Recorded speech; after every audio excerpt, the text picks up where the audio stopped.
How do the Jets feel about his conversations with McAfee? There were times it got nerve-wracking. I think it was because he's not.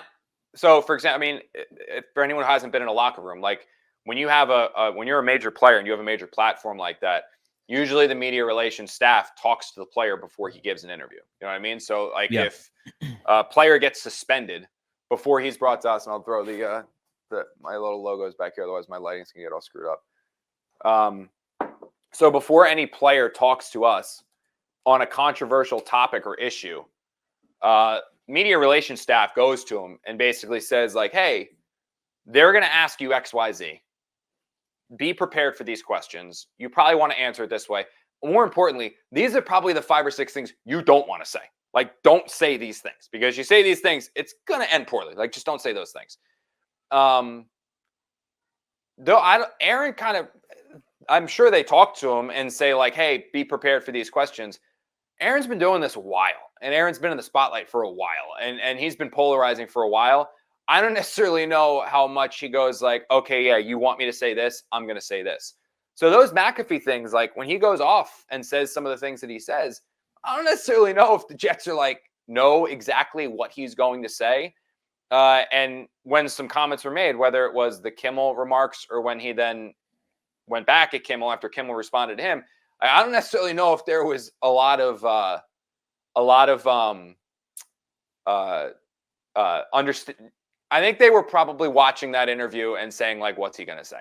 I don't necessarily know if they knew what he was going to say. And a lot of times when players speak, media relations, they have a general idea of what they're going to say. Rodgers is just such a different breed from what your normal athlete is.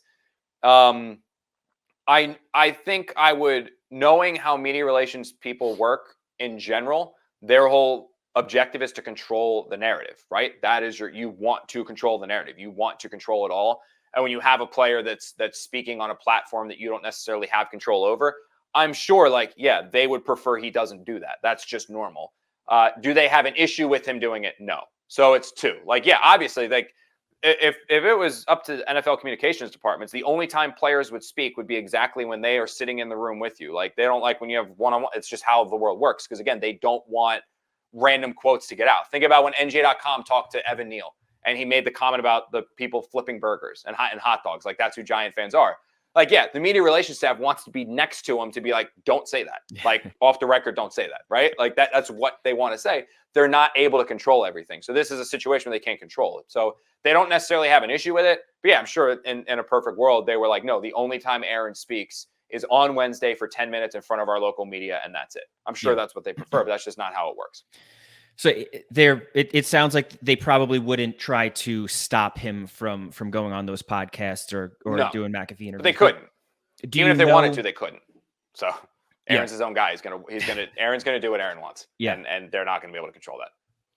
Do you know if they've talked to Rodgers after the fact, like between Tucker Carlson and the Jimmy Kimmel headlines and vaccines and RFK, has there been a headline caused by Rodgers that sort of struck a nerve with the Jets?